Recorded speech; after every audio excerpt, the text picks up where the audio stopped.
రాజశేఖర్ గారు మీరు ఇక్కడ ఎప్పటి నుంచి ఉంటున్నారు? మేము గత 5 ఏళ్ళ నుంచి ఉంటున్నాం. గత 5 ఏళ్ళ నుంచి ఉంటున్నారు. ఇప్పుడు ఆవిడ చెప్పింది బాధ అనేది మేము ఇలా ప్రాబ్లం ఫేస్ చేస్తున్నాం అని. అసలు మీరేమనుకుంటున్నారు ఈ ప్రాబ్లం గురించి? మీకున్న ఆవేదన ఏంటి అసలు చెప్పగలరా? మాకు ఆవేదన అంటే ప్రతి రాజకీయ నాయకుడు ముందు ఫ్యాక్టరీ ముందు కట్టుకున్నారు, తర్వాత మీరు ఈ 5 ఏళ్ళ నుంచి వచ్చారు అంటున్నారు కదండి. ఇప్పుడు ఈ ఉన్న ఇల్లులన్నీ కూడా ఒకసారి ఆ వీడియో చూపించండి. ఇక్కడ ఉన్న ఇల్లులన్నీ కూడా గత 50 ఏళ్ల నుంచి ఉన్నాయండి. 60 సంవత్సరాలు పైబడి నుంచి ఉన్నవాళ్ళు. సరే, అన్ని ఏళ్ళ నుంచి ఉన్నారు. వీళ్ళందరికీ కూడా అదే సమస్య. ఇటు పక్క ఇది, అటు పక్క డ్రైవర్స్ కాలనీ, ఇటు పక్క వర్కర్స్ కాలనీ, ఇలా ప్రతి కాలనీకి ఇదే సమస్య అండి. వాళ్ళ ఫ్యామిలీలో మొగుడు పిల్ల పనుల్లోకి వెళ్ళి సంపాదించుకుని వచ్చి తెల్లారితే గానీ గడవదు. వాళ్ళు రోడ్డెక్కి ధర్నా చేయాలి, రోజు జనాలు కనిపించాలంటే ఎక్కడ అవుతుంది? ఈ సమస్యను పట్టించుకున్న నాదుడే లేడు. ప్రతి రాజకీయ నాయకుల దగ్గరికి వెళ్ళి, రాజకీయ నాయకులు అంటే ముందు మెయిన్ మేము వెళ్ళాల్సిందే ఎవరెవరికి దానికి పర్మిషన్ ఇచ్చారో వాళ్ళ దగ్గరికి వెళ్ళి కంప్లైంట్ పెట్టాం. వాళ్ళ దగ్గరికి వెళ్ళి కంప్లైంట్ పెట్టిన తర్వాత వాళ్ళు రెస్పాండ్ అయ్యారు. కానీ ఫ్యాక్టరీ వాళ్ళకి రెస్పాండ్ అయ్యారు, మాకు కదండి. వాళ్ళకి ఫేవర్ గా రెస్పాండ్ అయ్యారు, మాకెవరికి ఫేవర్ గా రెస్పాండ్ అవ్వలేదు. తేతల సెక్రటరీ గారు వచ్చారు, ఏమ్మా ఇక్కడ ఏమైనా వ్యర్థాలు బయట ఏం వేయట్లేదు కదా అన్నారు. వాటర్ ఆయనకి వ్యర్థాలు ఏం బయట వేయట్లేదు అన్నారు. ఓకే, ఆయనకు వివరంగా స్మెల్ చూపించాం. ముక్కుకి క్లాత్ కట్టుకుని మరి అన్నారు మా మాట. ఆయన మరి అదే ఆయన ఏ స్టేట్మెంట్ ఏమి ఇచ్చారు, దాని ప్రకారం ఆయన పైకి పంపించాలి కదా. ఆయన పంపించింది ఏ రకంగా అక్కడ పెనాల్ స్మెల్ వస్తుందని చెప్పి పంపించారు. దానికి మేము సంతకం పెట్టామంటే మేము స్పందనలో కంప్లైంట్ పెట్టాం. స్పందన ద్వారా వాళ్ళు వచ్చారు. వాళ్ళు కంప్లైంట్ పెట్టిన తర్వాత కంప్లైంట్ క్లోజ్ చేయడానికి సంతకం పెట్టమన్నారు. మేము పెట్టమంటే వాళ్ళంతా వాళ్ళే క్లోజ్ చేశారు.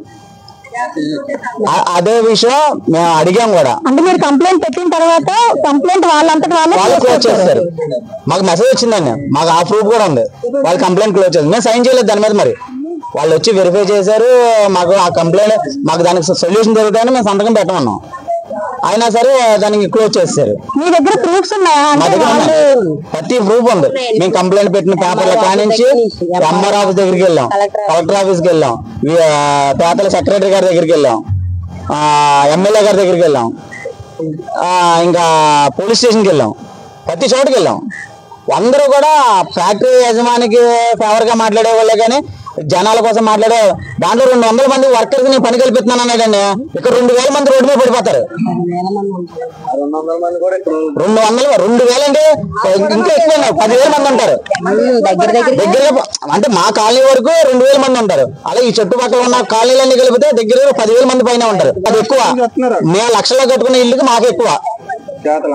ఈ ఇళ్ళలే కాదండి, ఆ వాటర్ వల్ల జస్ట్ ఈ ఇళ్ళకే కాదండి, మొత్తం తణుకంతా స్ప్రెడ్ అయిపోద్దండి. దీని పక్కనే గోస్తా నది ఉందండి, ఎంతో డిస్టెన్స్ కాదండి. ఎంతసేపు అండి, రేపు సమ్మర్ స్టార్ట్ అయిందంటే భూమి ప్రతి చుక్కని లాగేసుకుంటదండి. పడిని ప్రతి చుక్క లోపలికి లాగేసుకుంటది. అంత వేస్ట్ వాటర్ ని వాడు యూజ్ చేస్తున్నాడు. ఆ వాటర్ దాంట్లో కలవదంటారా?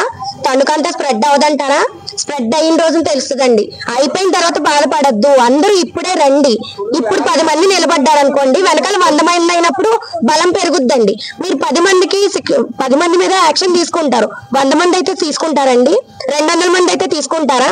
బలం మంది అయిపోయినప్పుడు వాళ్ళు ఏం చేయలేరండి. ఈ రోజు వాడు మన దగ్గర బలం లేదని ఆ రోజు నేను ప్రెస్ మీట్ పెట్టాడండి. అసలు ఎక్కడి నుంచో వచ్చి ఇక్కడ ఎలా పెట్టుకుంటాడండి? నిజంగా ఈ రోజు ఇక్కడ నిలబడిన ఎవ్వరు కూడా ఎవ్వరికి ఇష్టం లేదండి. అసలు మాకు ఫ్యాక్టరీయే వద్దండి. వాటర్ మేము బయటకు రాని ఇదంతా కాదండి. అసలు మాకు ఫ్యాక్టరీయే వద్దండి. ఫ్యాక్టరీ వద్దండి. చుట్టుపక్కల మీరు ఆ ఫ్యాక్టరీ తీసేయాలండి. వద్దండి, మాకు ఫ్యాక్టరీ వద్దండి. పట్టించామండి, వ్యాన్లు పట్టించాము.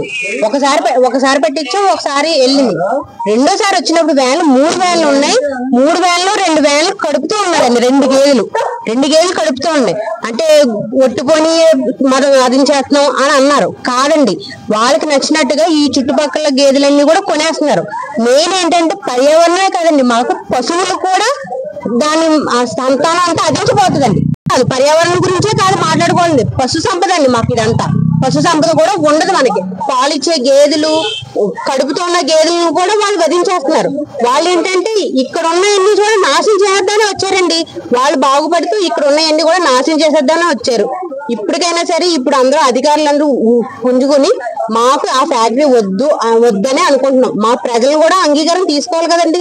మాకు అది వద్దు, పరిష్కారం త్వరగా చేయాలని కోరుకుంటున్నాం అండి. నైట్రోజన్ పెరాక్సైడ్ అనేది కోల్డ్ స్టోరేజ్ కి యూజ్ చేస్తారంట.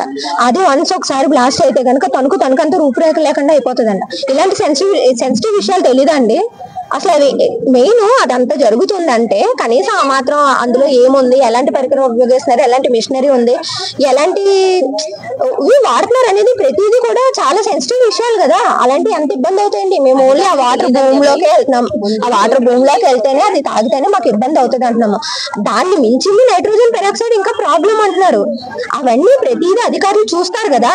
ఇప్పుడు అలాంటివన్నీ కూడా చూసుకోకుండా ఓకే చేసుకోకుండా పర్మిషన్స్ అప్రూవల్ ఎలా ఇస్తున్నారు. ఇప్పుడు నేను ప్రెస్ మీట్ లో పంచాయతీ అవసరమే లేదు అసలు అంటున్నాడు. ఎవడో బయట నుంచి వచ్చిన వాడు మనల్ని రూల్ చేసి మీ పర్మిషన్స్ అయ్యి నాకు అక్కర్లేదు అంటున్నాడు. మన చేతకాంతనమా, అతను చేయగలిగిన తనమా? అది అంటే బయట నుంచి వచ్చినప్పుడు మనం రూల్ చేయగలుగుతున్నాడు, మనం ఏం చేయలేకపోతున్నాం. చేతకాంతనమనే కదా ప్రెస్ మీట్ పెట్టి అంత ధైర్యంగా చెప్తున్నాడు. 200 మందికి నేను ఉపాధి కల్పిస్తాను. వాడేవాడో మనకి ఇవ్వడం ఏంటండి? ఏం మనం చేసుకోలేమా? ఇంతకు మించింది ఏదో ఒకటి ఉంటుంది దారి. అలాంటి వాటిలో ఉపాధులు మనకెందుకండి? ఓ పక్క నుంచి మన ఆరోగ్యాలు పోతూ మనకు ఉపాధి కల్పించుకుని అలాంటి రూపాయలు మనం తిని జీర్ణించుకోగలమా? మెయిన్ గా దానికి సపోర్ట్ చేసే వాళ్ళందరికీ చెప్తున్నాము. దాంట్లో పని చేయడానికి వర్కర్స్ కి హౌస్లు రెంట్ కి ఇచ్చేవాళ్ళు, దానికి కాంట్రాక్టులు తీసుకుంటున్నారు వాళ్ళు.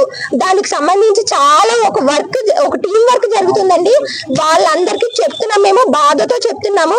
అలాంటి రూపాయలు మీరు తిన్నా, మీ కుటుంబానికి వెనకేసి పెట్టినా, అలాంటి మీరు తిన్నాయి మీ కుటుంబాలకు వంట పట్టవండి. ఎప్పటికైనా సరే అది చాలా మందిని చూసాం ఎగిరి కింద పడ్డ వాళ్ళని. ఇది అలాంటి వాటిల్లోకి వెళ్తే చెప్తున్నాను మళ్ళీ ఇంకొకసారి, మేము ఎంత బాధతో కనీసం మా పిల్లలకి మేము వండుకొని పెట్టుకుని ఎన్ని రోజులైందో తెలుసా? 3 పూట్ల ఒక పూట అసలు ఇంట్లోనే ఉండట్లేదు. వండుకుంటున్నామంటే కదండి. అసలు ఫ్యాక్టరీ వద్దండి, మాకు ఫ్యాక్టరీ వద్దండి. మొగోళ్ళే కదండి, పిల్లలే కాదండి, మొత్తం 3 పిల్లలు. కానీ అక్కడ మేము 2 నెలల నుంచి ధర్నా చేస్తున్నామండి. తీసేమని ఫ్యాక్టరీ తీసేమనండి.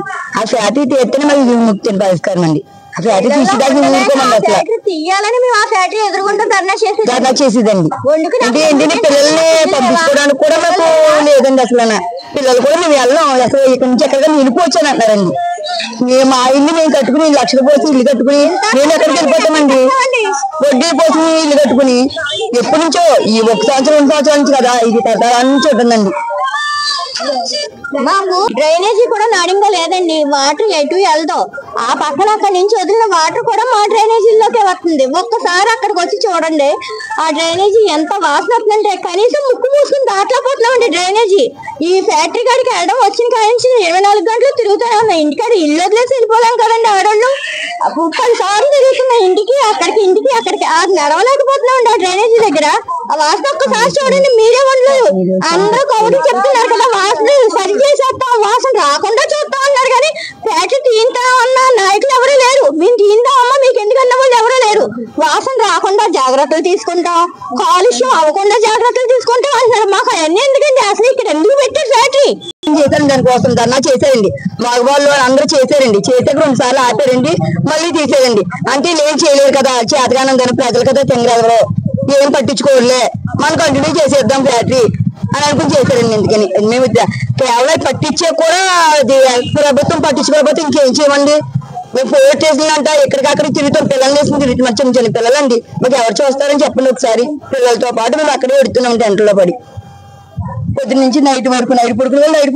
పొద్దున్న నుంచి వెళ్ళి కూడా పొద్దున్న వెళ్తున్నారండి. ఇది ఎన్ని రోజులు చెప్పుకోలేకపోతున్నాం, ఎక్కడెక్కడ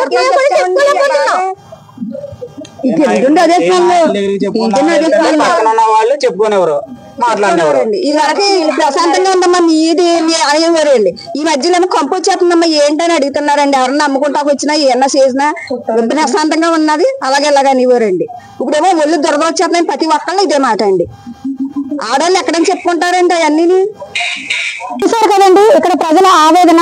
ప్రతి ఒక్కరూ కూడా ఆ ఫ్యాక్టరీ ఎలా అయినా సరే ముగించాలనేసి అందరూ కూడా సంకల్పంతో ఉన్నారు.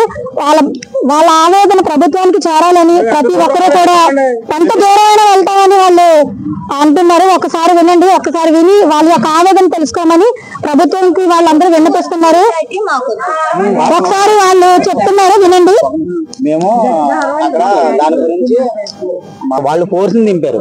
ఫ్యాక్టరీ తరఫున దింపారా, మా రక్షణ కోసం దింపారా ఫోర్స్ ని? అంత పక్కన ఉన్నారు సిఆర్పిఎఫ్ కానిస్టేబుల్ ఎస్ఐ గారు, సిఆర్పి వాళ్ళని దింపారండి. కానిస్టేబుల్ అంటున్నారు, ఎస్ఐ గారు అంటున్నారు. వీళ్ళు ఫ్యాక్టరీకి రక్షణగా ఉంటున్నారా, అక్కడ ధర్నా చేసే జనాలకి రక్షణగా ఉంటున్నారా? ఫ్యాక్టరీకి రక్షణగా ఉంటున్నారండి. దేని గురించి అంటే ఆ ఫ్యాక్టరీ బాగుంటే అంటే మేము ఫ్యాక్టరీని ధర్నా చేసేది, ఫ్యాక్టరీని పగలగొట్టేద్దామని మేము అనట్లేదు కదా. దాంట్లోకి ఎటువంటిగా ఆ ఫ్యాక్టరీని కట్టడి చేయాలి అంటే దాంట్లోకి వెళ్ళే వాటిని ఆపాలి, బయట నుంచి వచ్చే వాటిని ఆపాలి. అంటే అదే మేము పెట్టుకున్నామండి. దాంట్లోకంటూ వెళ్ళాల్సిన ఆపేమనుకోండి, మాకేంటంటే ఆ ఫ్యాక్టరీ నుంచి వచ్చే ప్రోడక్ట్ అది ఆగటం వల్ల కంపెనీ కూడా వస్తాడు, అసలు ఏంటి ప్రాబ్లం అనేది తెలుస్తుందని దాని గురించి మేము చేస్తున్నాం. కానీ వాళ్ళని ఏదో చేద్దామని మాత్రం కాదండి. చూసారు కదండి, ఫోర్స్ కూడా దింపి ప్రజల మీదకి అంటే ఫ్యాక్టరీ జోలికి వెళ్ళకుండా వీళ్ళకి ఫ్యాక్టరీకి రక్షణ ఇస్తున్నారో తెలియట్లేదు, వీళ్ళకి రక్షణ ఇస్తున్నారో తెలియట్లేదు అని చెప్పేసి వీళ్ళు అంటున్నారు.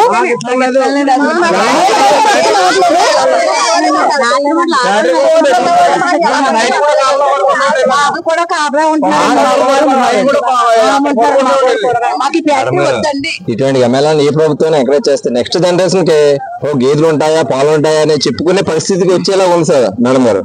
దీని గురించి ఏ ప్రభుత్వం ఎట్టి పరిస్థితుల్లో దీన్ని అరికట్టాలండి. దీని వల్ల చిన్నపిల్లలు అనారోగ్యానికి గురవుతున్నారండి. కొంతకాలంగా ఎంత పచ్చగా ఉంటుందండి మా సేను, ఆ మలాస్ వాటర్ వచ్చేసి మొత్తం సేన్ అంతా చచ్చిపోయిందని గడ్డి. కాబట్టి అందరూ అడిగిన డ్రైనేజీ పక్కన వచ్చేసి మొత్తం సేన్ అంతా చచ్చిపోయిందని గడ్డి. పశువులు గడ్డి లేకుండా ఉందండి ఇప్పుడు. దీని గురించి అక్కడ ఉన్న రైతులందరూ కూడా చాలా ఇబ్బంది పడుతున్నారండి. చెప్పుకోలే, మాకు కూడా విపరీతమైన స్కిన్ ఎలర్జీ వచ్చిందండి. అలాగే మందులు వాడి చాలా ఇబ్బంది పడుతున్నామండి. దీన్ని ఏదైనా అరికట్టి అధికారులు చర్య తీసుకోవాలని ఈ పశు సంరక్షణ శాఖ వారికి వాళ్ళకి తెలియజేయవలసిందిగా మీ ద్వారా మేము కోరుతున్నామండి.